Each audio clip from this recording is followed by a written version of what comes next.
நீங்கள் பார்த்து கொண்டிருப்பது உங்கள் ஜாஷுவா டிவி. சகல ஜனங்களுக்கும் நற்செய்தி.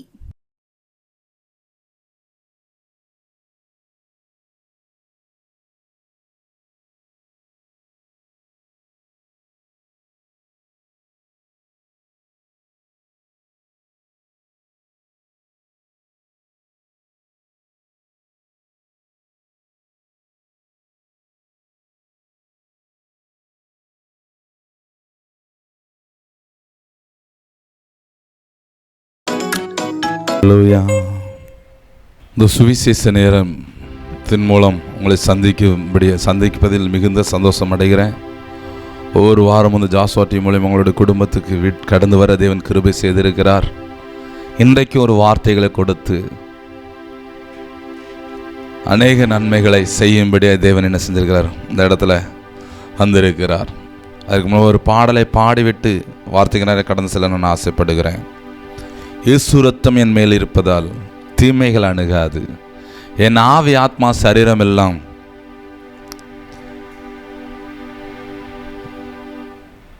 வியாதிகள், அதாவது என் ஆவி ஆத்மா சரீரம் எல்லாம் இயேசுவின் ரத்தம் அவர் வார்த்தை என்னில் இருப்பதினால் பயமே எனக்கு இல்லைன்னு சொல்லி நம்ம பாட போகிறோம். ஹல்லேலூயா. இயேசு ரத்தம் என் மேல் இருப்பதா தீமைகள் அணுகாது, இயேசு ரத்தம் என் மேல் இருப்பதா தீமைகள் அணுகாது, இயேசு ரத்தம் என் மேல் இருப்பதா வியாதிகள் அணுகாது, என் ஆவி ஆத்மா சரீரமெல்லாம் இயேசுவின் ரத்தம் அவர் வார்த்தை என்னில் இருப்பதினால் பயமே இல்லை, என் ஆவி ஆத்மா சரீரமெல்லாம் இயேசுவின் ரத்தம் அவர் வார்த்தை என்னில் இருப்பதினால் பயமே இல்லை, இயேசு ரத்தம் என் மேல் இருப்பதா தீமைகள் அணுகாது, பொல்லாத ஆவிகளின் சேனைகளோடு நான் போராடி ஜெபித்து ஜெயம் எடுப்பேன், பொல்லாத ஆவிகளின் சேனைகளோடு நான் போராடி ஜெபித்து ஜெயம் எடுப்பேன், என் ஆவி ஆத்மா சரீரமெல்லாம் இயேசுவின் ரத்தம் அவர் வார்த்தை என்னில் இருப்பதினால் பயமே இல்லை, இயேசு ரத்தம் என் மேல் இருப்பதா தீமைகள் அணுகாது, சமாதான சுவிசேஷம் சொல்லிடுவே, விசுவாச கேடயத்தை பிடித்திடுவேன், சமாதான சுவிசேஷம் சொல்லிடுவே, விசுவாச கேடயத்தை பிடித்திடுவே, என் ஆவி ஆத்மா சரீரமெல்லாம் இயேசுவின் ரத்தம் அவர் வார்த்தை என்னில் இருப்பதினால் பயமே இல்லை, இயேசு ரத்தம் என் மேல் இருப்பதா தீமைகள் அணுகாது, சத்தியம் என்னும் வஸ்திரம் நான் அணிந்திடுவே, நீதி என்னும் மார்க்கவசம் தரித்திடுவே, சத்தியம் என்னும் வஸ்திரம் நான் அணிந்திடுவே, நீதி என்னும் மார்க்கவசம் தரித்திடுவே, என் ஆவி ஆத்மா சரீரமெல்லாம் இயேசுவின் ரத்தம் அவர் வார்த்தை என்னில் இருப்பதினால் பயமே இல்லை, என் ஆவி ஆத்மா சரீரமெல்லாம் இயேசுவின் ரத்தம் அவர் வார்த்தை என்னில் இருப்பதினால் பயமே இல்லை, இயேசு ரத்தம் என் மேல் இருப்பதா தீமைகள் அணுகாது, இயேசு ரத்தம் என் மேல் இருப்பதா வியாதிகள் அணுகாது, இயேசு ரத்தம் என் மேல் இருப்பதா தீமைகள் எல்லாம் சேர்ந்து இயேசு ரத்தம் என் மேல் இருப்பதா வியாதிகள் எல்லாம் விசுவாசத்தோட பாடுவோமா, இயேசு ரத்தம் என் மேல் இருப்பதா தீமைகள் அணுகாது, இயேசு ரத்தம் என் மேல் இருப்பதா வியாதிகள் அணுகாது. எல்லாம் சேர்ந்து ஒரு மனமாய் அவருடைய சமூகத்தில் சொல்லுங்களேன், உம்முடைய ரத்தம் என் மேல இருக்குதுப்பா, எந்த தீமையும் என்னை தொடாது. உம்முடைய ரத்தம் என் மேல இருக்குது ஆண்டவரே, வியாதிகள் என்னை அணுகாது. உம்முடைய ரத்தத்தால எனக்கு விடுதலை கொடுத்தீங்களப்பான்னு சொல்லி நன்றி உள்ளவர்களாய் அவருடைய சமூகத்தில் சொல்லுவோமா? பொல்லாத ஆவியின் சேனைகளோடு நான் போராடி ஜெபித்து ஜெயம் எடுப்பேன். அப்படிப்பட்ட கிருபை என் மேல வச்சிருக்கிறீங்கன்னு சொல்லுகிற பிள்ளைகள் உள்ளத்தின் ஆழத்திலிருந்து அவருடைய சமூகத்தில் சொல்லுவோமா?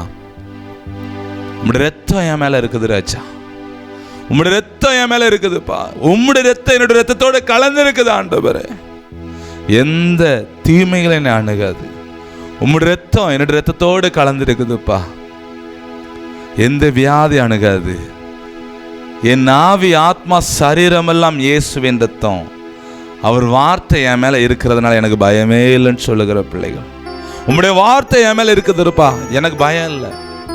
விசுவாசத்தோட சொல்லுங்களேன், உம்முடைய வார்த்தை எனக்குள்ள இருக்குதுப்பா, நான் யாருக்கும் பயப்பட தேவையில்லை, நீங்க என் கூட இருக்கிறீங்கிறத உணர்கிறேன் ஆண்டவரே. அப்படிப்பட்ட இயேசப்பா நல்ல ஒரு வார்த்தையை கொடுத்து பேசுகிற அடியனை மறைத்து நீங்க வெளிப்பட போற தயவுக்காய் ஸ்தோத்திரம். கிருபைகள் மறைத்துக் கொள்ளுங்க இயேசு நாமத்தில் பிதாவே, ஆமென். ஹல்லேலூயா. கடந்த வாரம் பேசும் பொழுது எழுந்து புறப்பட்டு தன் தகப்பனிடத்தில் வந்தான். அவன் தூரத்தில் வரும்போது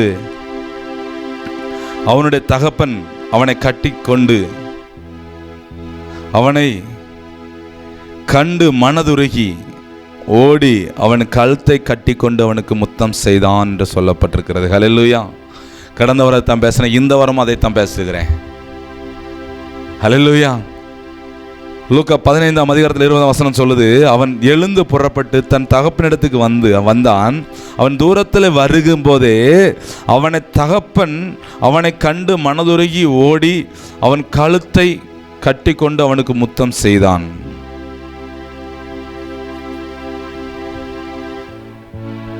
நல்ல ஒரு வார்த்தை. ஏன்னா கடந்த வாரம் பேசும்பொழுது பார்த்தீங்கன்னு சொல்லி சொன்னா அவன் சொல்றான், தன்னை உணர்ந்தான். அதில் என்ன சொன்னான்னு சொல்லி சொன்னா, அவனுக்கு அதாவது 17 அவன் புத்தி தெளிந்து அவன் என் தகப்பனுடைய கூலிக்காரர்கள் எத்தனை பேரோ பூர்த்தி, அதாவது எத்தனை பேருக்கு பூர்த்தியான சாப்பாடு இருக்கிறது, நானோ பசியா இருக்கிறேனேன்னு சொல்லி தன்னை உணர்ந்தான். 18ஆம் வசனத்தில் நான் எழுந்து என் தகப்பனிடத்துக்கு போய், தகப்பனே பரத்துக்கும் விரோதமாகவும் உமக்கும் முன்பாகவும் நான் பாவம் செய்தேன். அவன் அந்த பாவத்தை அவன் உணர்ந்தான். உணர்ந்துட்டு இனிமேல் உம்முடைய குமாரன் என்று சொல்வதற்கு நான் பாத்திரன் அல்ல, உம்முடைய கூலிக்காரரில் ஒருவனாக நான் என்ன செய்றேன், என்னை வைத்துக் கொள்ளும் என்பேன் என்று சொல்லி அவன் தகப்பன்ட்ட பேசலை, மனசில் நினச்சிட்டு அவன் போகிறான். போகும் பொழுது அவன் வீட்டுக்கு தூரத்தில், அதாவது அவன் தூரத்துலேருந்து வருகிறத தான் பிள்ளை வரான்னு சொல்லி தகப்பன் அதை கண்டு இங்கேருந்து ஓடி போய் அவனை கட்டி பிடிச்சு, அவன் மனசில் தான் நினைச்சான், நீ செய்கிறது தவறுங்கிறத உன் மனசில் நினைக்கும் பொழுது தகப்பன் உனக்கு மன்னிக்கிறவராயிருக்கிறார். ஹல்லேலூயா, ஹல்லேலூயா. ஒரே ஒரு சம்பவத்தை சொல்லிட்டு அப்படியே நான் இந்த வார்த்தைகளை கடந்து செல்லலாம்னு ஆசைப்படுகிறேன். அதாவது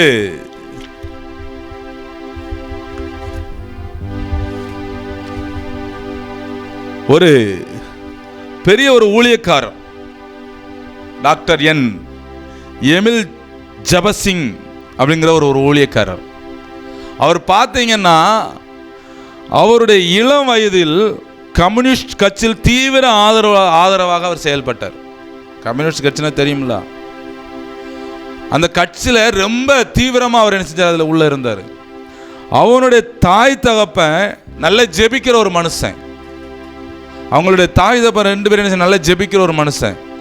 இவர் இந்த தீவிரமாக இதில் இருந்துட்டு என்ன செய்வாராம், வீட்டுக்கு போகிறதெல்லாம் என்ன செய்வார்னு சொல்லி சொன்னால், நைட்டு 11 மணிக்குள்ள 1 மணி 2 மணிக்கு தான் போவாராம்.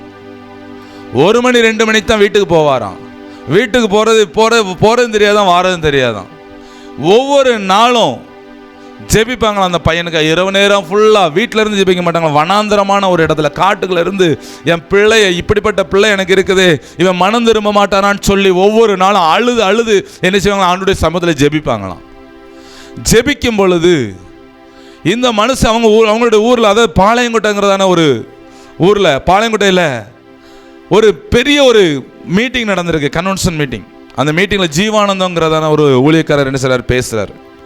பேசும் பொழுது அவருடைய சாட்சியை அந்த இடத்துல சொல்லும் பொழுது, என்னை மன்னித்த தேவன் உன்னை மன்னிக்கிறார், நீ செஞ்ச தவறுகளெல்லாம் மன்னிக்கிறான்னு சொல்லி அந்த மனுஷன் பேசும் பொழுது இந்த மனுஷனுடைய இருதயத்தில் என்ன செய்து குத்தப்பட்டுச்சு. இவர் வீட்டுக்கு எந்த காரியத்தையும் செய்ய மாட்டார். இந்த பிள்ளை பிறந்த நிமித்தம் தாய் தகப்பனுக்கு ரொம்ப துக்கம். உங்களுடைய வாழ்க்கையிலையும் நீங்க பெத்த பிள்ளை குறித்து ரொம்ப வேதனைப்பட்டு இருக்கலாம், கண்ணீர் வெடிச்சு கொண்டு இருக்கலாம், துக்கப்பட்டு கொண்டு இருக்கலாம். நான் பிறந்து என்னையவே நினைச்சு எங்க அம்மா கண்ணீர் வெடிச்சாங்க, துக்கப்பட்டாங்க.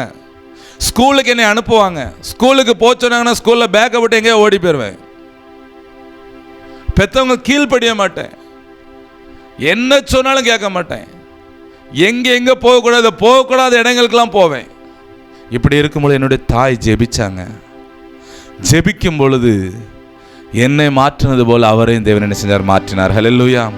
அதில் இருந்து அவர் வெளியில் வந்தார். வெளியில் வந்த மனுஷன் இன்னைக்கு ஒரு மிஷனரியாய் அநேக இடங்களில் ஸ்தாபங்களை உருவாக்கும்படியாய் தேவன் செய்தார். ஹல்லேலூயா, ஹல்லேலூயா. அதாவது தகப்பன் ஜெபிக்கும் பொழுது, தாய் தகப்பன் அவர்களுக்காக ஜெபிக்கும் பொழுது அந்த மனுஷனை தேவன் தொட்டார். எனக்காக எங்கள் அம்மா வடித்த கண்ணீருக்கெல்லாம் அளவே கிடையாது. இப்படிப்பட்ட ஒரு பிள்ளை நான் பெற்றுட்டேன்னு ஆண்டவரே, என்னை அந்த பிள்ளை நிமித்தம் ரொம்ப கேவலமாக இருக்குது அப்பான்னு சொல்லி ரொம்ப வேதனைப்பட்டாங்க. கிருபைனோசல் ஜெபக்கூடாருன்னு சொல்லி ஒரு ஜெபக்கூடாரு இருக்குது சுரண்டையில், ஃப்ளாரன்ஸ் அத்தை நடத்துகிறாங்க. அந்த கூட்டத்தில் பார்த்தீங்கன்னா, அந்த கூட்டத்துக்கு நான் சின்ன வயசில் சிம்பிளாக தான் நடக்கும். அப்போது எங்கள் அம்மா காசு வாங்கிட்டாங்கன்னு சொல்லி சொல்ல மாட்டாங்க. நான் அங்கேருந்து அவங்க வீட்டுக்கு போவேன். வீட்டுக்கு போகும்போது நான் ஸ்கூலுக்கு போகக்கூடாது, அவங்ககிட்ட போய் என்ன செய்யணும், ஏதாவது வாங்கிட்டு நம்ம போயிடணும்னு சொல்லிட்டு அவங்க வீட்டில் எங்கள் அம்மா ஒரு 50 ரூபா கேட்டாங்கன்னு சொல்லி அதை வாங்கிட்டு நான் பாட்டுக்கு ஊரை விட்டு ஓடி போயிடுவேன். ஐயையோ, உடனே எங்கள் அம்மா என்ன செய்வாங்கன்னு சொல்லி சொன்னால், எந்த கஷ்டமாக இருந்தாலும் அவங்க வீட்டில் தான் போய் ஜெபம் பண்ணுவாங்க. அவங்க எல்லாரும் சேர்ந்து ஜெபிப்பாங்க. ஜெபிக்கும்போது ஐயோ நானே பணத்தை கொடுத்து அனுப்பிட்டேனேன்னு சொல்லி அவங்களாம் எத்தனை நாளுக்குள்ளே வேதனைப்பட்டிருக்கிறாங்க. அவங்ககிட்ட ஒரு நல்ல ஒரு குணம் உண்டு. நான் அந்த மாதிரி குணத்தை எந்த ஊழியக்காரங்கன்னு நான் பார்க்கல. ஏன் இதை சொல்கிறேன் தெரியுமா? எங்கள் தாய், என்னை பெற்ற தாய் மரித்த போது அவங்களுடைய நிலைமை கொஞ்சம் கஷ்டப்பட்ட நிலைமை தான். பெரிய கூட்டம்லாம் நடத்துகிறாங்க, காணிக்கை எடுக்கிறது கிடையாது. காணிக்கை வாங்கி அவங்க ஊழியம் செய்யலை, அந்த ஊழியத்தை தியாகத்தோடு அவங்க செய்கிறாங்க. அந்த தருணத்தில் என் வீட்டில் எங்கள் அம்மா இறந்துருக்குறாங்க, என் கையில் இருக்கிற வெறும் 3000 ரூபா இருக்குது. என்ன ஆண்டவரே செய்ய, அடக்கம் பண்ணுறதுக்கு சபையில் இவ்வளோ அமௌண்ட் வேணும்னு சொல்லி கேட்பாங்க. அதாவது சங்கம் பாக்கி இருந்ததுன்னா சங்கத்தை கட்டணும், வரி பாக்கி இருந்ததுன்னா வரியை கட்டணும். அப்போது என்னப்பா செய்யன்னு சொல்லி குழம்பிக்கிட்டு இருக்கிறேன். அம்மா இறந்து போனாங்களப்பா, இதுக்கு நான் என்ன செய்யணும்னு சொல்லி குழம்பிட்டு இருக்கும்போது என் மனைவி உள்ளே உட்காந்துருக்கிறா.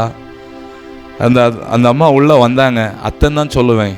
உள்ளே வந்தாங்க, என் மனைவி பக்கத்தில் வந்து உட்காந்துட்டு, இறந்து போனாங்களே உங்கள் அத்தை, உன் கையில் எவ்வளவுமா இருக்குன்னு சொல்லி கேட்டாங்க.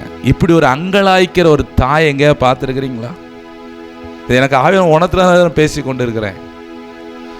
என்னம்மா செய்வ அப்படின்னு சொல்லிட்டு அடுத்த செகண்டில் சொன்னாங்க, என் மகன்கிட்ட சொல்கிறேன், ஒரு 50,000 கொண்டு வந்து தர சொல்கிறேன். அவங்ககிட்ட இல்லை, டக்குன்னு எடுக்க முடியாது. அப்படி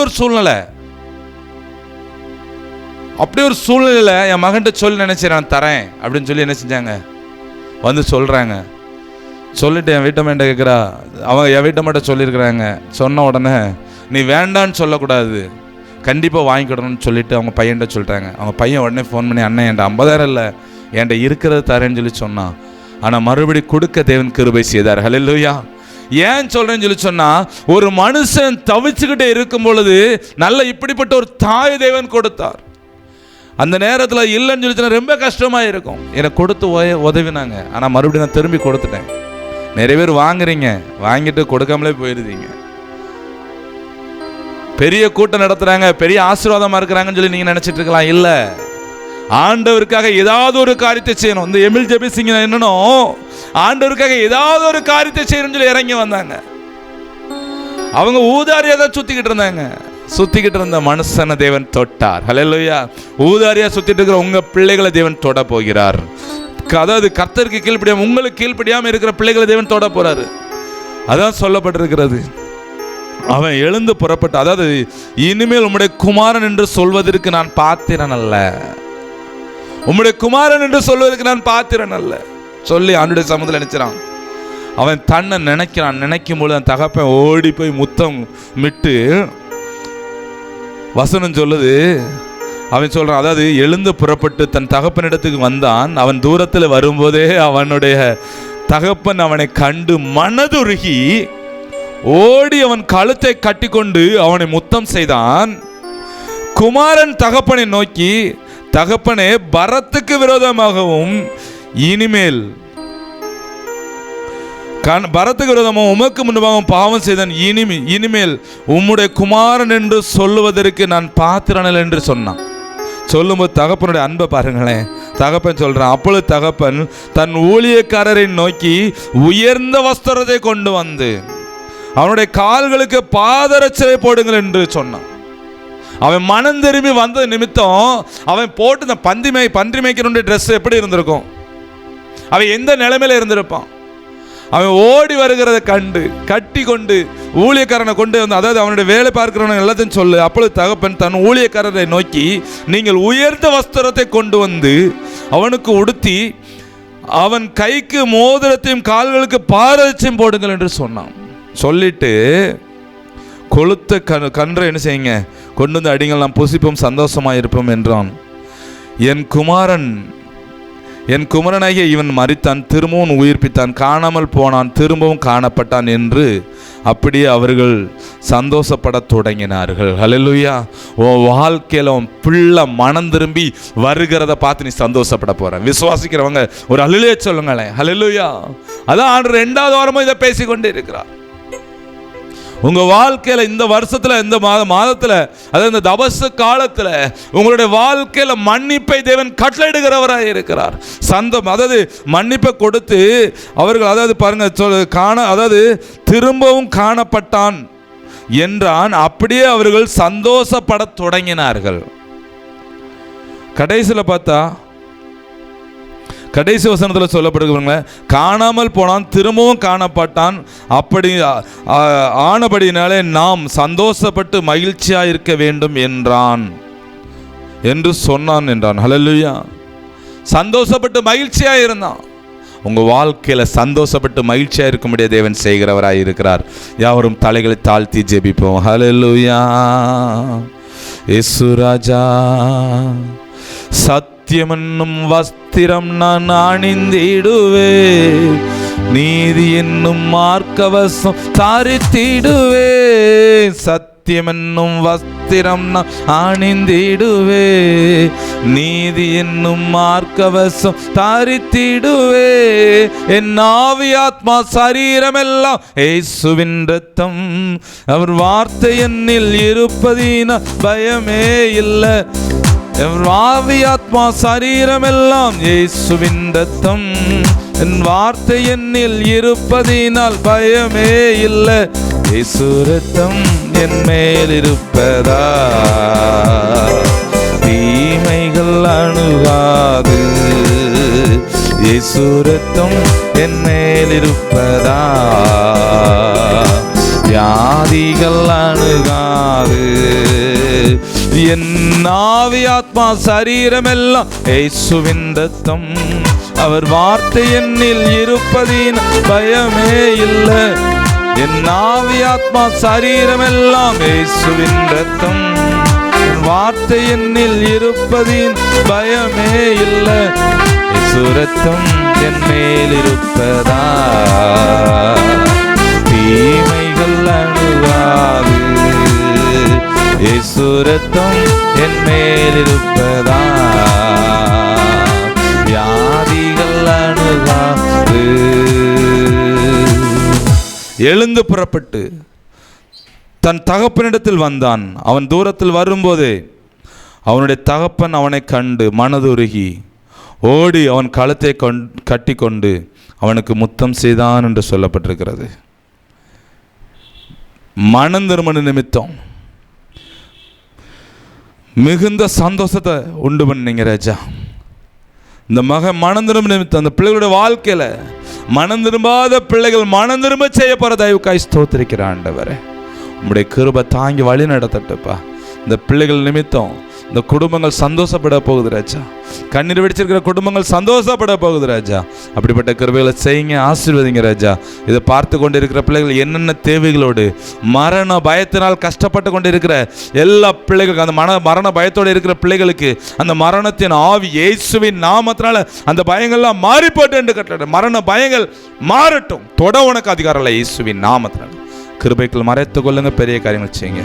இந்த ஊழியத்தை ஆசீர்வதிங்க. அதை பார்த்து கொண்டிருக்கிற பிள்ளைகளை ஒவ்வொருவரையும் ஆசீர்வதித்து உயர்த்துங்க.